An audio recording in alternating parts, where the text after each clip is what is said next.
Estuvimos pensando, si nuestra misión en Seom es mejorar la vida de la gente, ¿cómo podemos llevar este propósito más allá de un proyecto de rehabilitación? ¿Y si pudiéramos hacer más? Así nació esta idea. Contactamos con nuestros amigos de Alzola y enseguida pusimos los cimientos de nuestra mejor obra.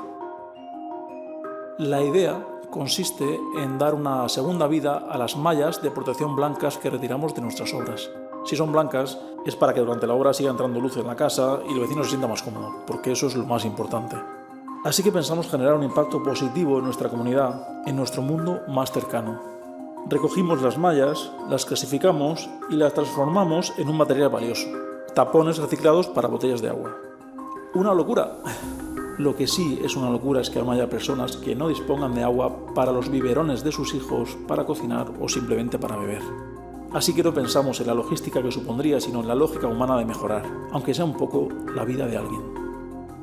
Esta historia termina donde más puede empezar a ayudar: en el Banco de Alimentos de Guipúzcoa.